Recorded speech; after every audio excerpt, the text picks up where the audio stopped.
Good morning दोस्तों, नवीन educational channel पर आपका स्वागत है। बीपीएससी, बिहार एसएससी एवं आगामी रेलवे एग्ज़ाम तथा एंट्रेंस एग्ज़ाम को देखते हुए जो उसका कॉमन महत्वपूर्ण टॉपिक जो बनता है उसके संबंधित वीडियो हम आपके बीच लेकर आए हैं, ताकि कोई भी कम्पिटिटिव एग्ज़ाम की तैयारी कर रहे हों सभी के लिए यह उपयोगी हो। तो जो पहली बार हमारे वीडियो को देख रहे हैं वह सब्सक्राइब ज़रूर कर दीजिएगा। यदि वीडियो पसंद आए तो उसे लाइक कर दीजिएगा और दोस्तों में शेयर कीजिएगा।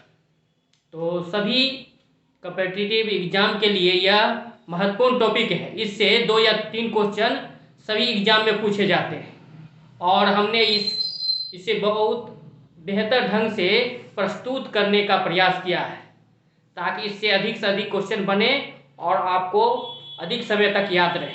तो चलिए वीडियो को स्टार्ट करते हैं। वीडियो को स्किप मत कीजिएगा, पूरा वीडियो में बने रहिएगा ताकि कोई भी कन्फ्यूजन इस चैप्टर से संबंधित नहीं हो। तो चलिए आज हम भारतीय संविधान के महत्वपूर्ण भाग एवं अनुसूची पर विशेष रूप से चर्चा करेंगे और इसमें हम अनुसूची जो है मूल संविधान में 22 भाग, 395 अनुच्छेद और 8 अनुसूची थी। संविधान निर्माताओं ने जो संविधान को लिखे थे उसमें 22 भाग, 395 अनुच्छेद और 8 अनुसूची थी। और उसके बाद बहुत सारे संविधान संशोधन हुए एवं 4 अनुसूची को जोड़ा गया। 9 से लेकर 12 अनुसूची को मूल संविधान के बाद जोड़ा गया है और इस पर भी हम चर्चा करेंगे कि किस किस प्रधानमंत्री के शासनकाल में इस अनुसूची को जोड़ा गया और कब जोड़ा गया तथा वह संविधान संशोधन क्या थी। सभी से क्वेश्चन बनेंगे।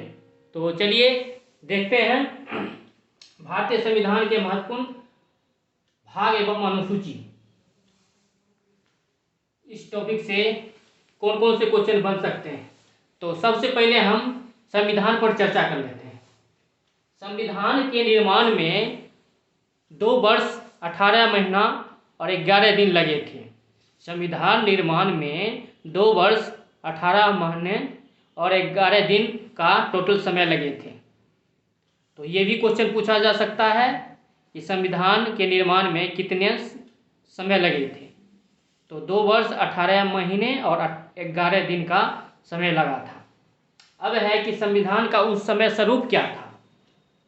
उस समय मूल स्वरूप में संविधान में 22 भाग, 395 अनुच्छेद और 8 अनुसूची थी।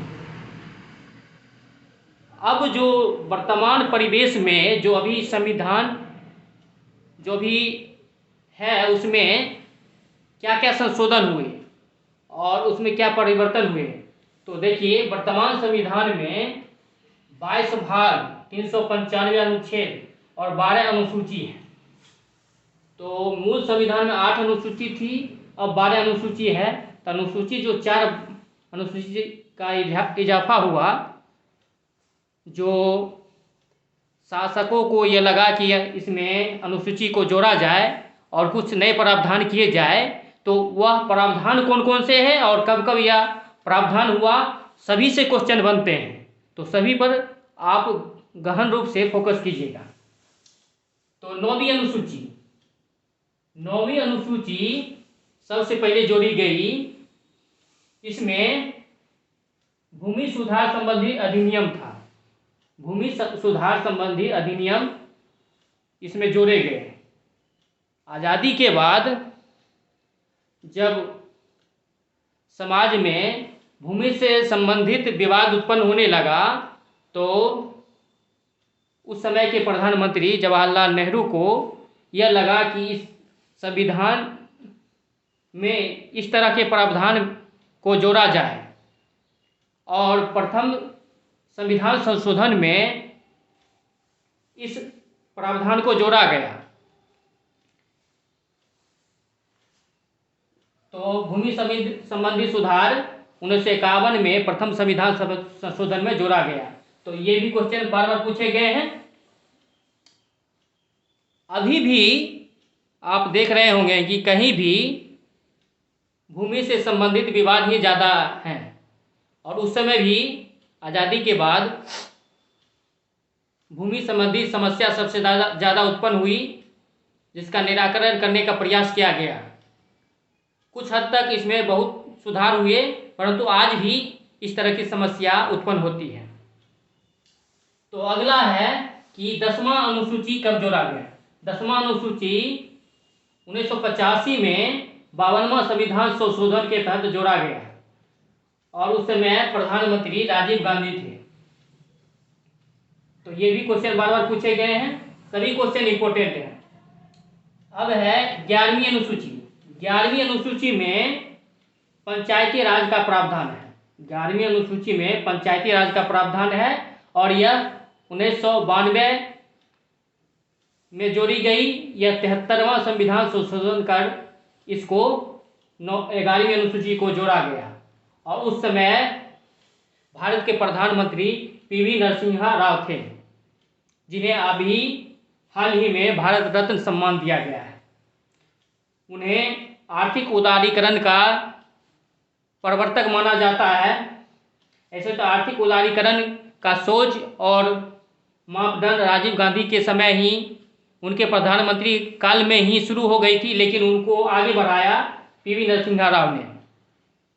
इसलिए इन्हें आर्थिक उदारीकरण का जनक भी कह सकते हैं। अगला है 12वीं अनुसूची। 12वीं अनुसूची भी पीवी नरसिम्हा राव के समय 1992 में ही 74वां संविधान संशोधन करके इस अनुसूची को जोड़ा गया। इसमें नगर पालिका संबंधी प्रावधान है। 11वीं अनुसूची में पंचायती राज संबंधी प्रावधान है, और 12वीं अनुसूची में नगर पालिका संबंधी प्रावधान है। यह प्रावधान भारतीय समाज में बहुत जरूरी था, क्योंकि उस समय योजनाओं का लाभ अंतिम व्यक्तियों तक नहीं पहुंच पाता था। इसलिए गांधी जी के सपनों को साकार करने के लिए सबसे पहले पंचायती राज को सभी क्षेत्रों तक फैलाया गया।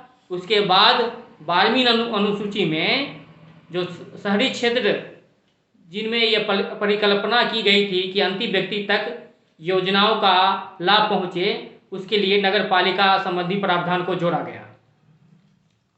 तो यह आप समझ गए होंगे कि मूल संविधान में क्या थे और वर्तमान संविधान में क्या क्या प्रावधान है, और कौन कौन सी अनुसूची जोड़ी गई, और यह किस प्रधानमंत्री के कार्यकाल में जोड़ी गई, तथा कौन कौन सा संविधान था, संशोधन हुआ था। इससे बहुत अधिक क्वेश्चन बनते हैं, चाहे वह बीपीएससी हो, यूपीएससी हो, या कोई भी कॉम्पिटिटिव एग्जाम। अब है कि अनुसूची। अब हम अनुसूची के बारे में चर्चा करेंगे कि 12वीं अनुसूची में क्या क्या प्रावधान किए गए हैं, जिसमें 4 अनुसूची की चर्चा हम ऊपर कर चुके हैं, और 8 अनुसूची के बारे में हम नीचे चर्चा कर रहे हैं। तो प्रथम अनुसूची में भारत के 28 राज्य एवं 8 केंद्र शासित प्रदेशों के बारे में चर्चा की गई है। प्रथम अनुसूची में भारत के 28 राज्य एवं 8 केंद्र शासित प्रदेशों की चर्चा की गई है। यानी इसमें मुख्यतः राज्य एवं केंद्र शासित प्रदेशों की चर्चा की गई है, लेकिन यह इसलिए दर्शाया है कि अभी वर्तमान में 28 राज्य और 8 केंद्र शासित प्रदेश हैं। तो इससे भी एक क्वेश्चन बन सकता है कि वर्तमान में कितने राज्य और केंद्र शासित प्रदेश हैं, तो 28 राज्य और 8 केंद्र शासित प्रदेश हैं। जम्मू कश्मीर और लद्दाख को अलग अलग केंद्र शासित प्रदेश बनाए जाने के बाद भारत में 28 राज्य और 8 केंद्र शासित प्रदेश हैं। द्वितीय अनुसूची है, इसमें महत्वपूर्ण पदाधिकारियों, जो संविधान पर पदाधिकारी हैं, जैसे राष्ट्रपति, प्रधानमंत्री, उपराष्ट्रपति, एवं महालेखा परीक्षक और भी बहुत सारे पदाधिकारी हैं, उसके वेतन एवं भत्तों की चर्चा की गई है। द्वितीय अनुसूची में महत्वपूर्ण पदाधिकारी जैसे राष्ट्रपति, प्रधानमंत्री, उपराष्ट्रपति इत्यादि के वेतन एवं भत्तों की चर्चा की गई है। तीसरा अनुसूची है, इसमें महत्वपूर्ण पदाधिकारी जैसे मंत्रियों, सांसदों, विधायकों इत्यादि के शपथ की चर्चा की गई है तथा ऊपर में जो ये सब पदाधिकारी हैं उसके शपथ की भी चर्चा इसमें की गई है। चौथी अनुसूची है, इसमें संघ राज्य में राज्यसभा सीटों का आवंटन कैसे होगा उस पर चर्चा की गई है। पांचवी अनुसूची में अनुसूचित क्षेत्र एवं अनुसूचित जनजाति के प्रशासन पर चर्चा की गई है।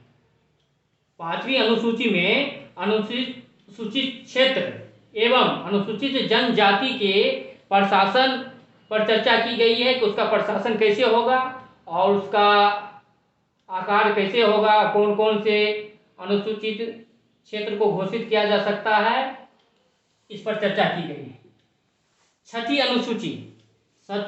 छठी अनुसूची में असम, मेघालय, त्रिपुरा एवं मिजोरम के जनजाति क्षेत्रों का प्रशासन पर चर्चा की गई है।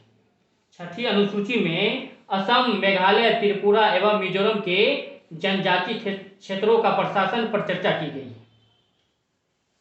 सातवीं अनुसूची में 3 सूची की चर्चा की गई है।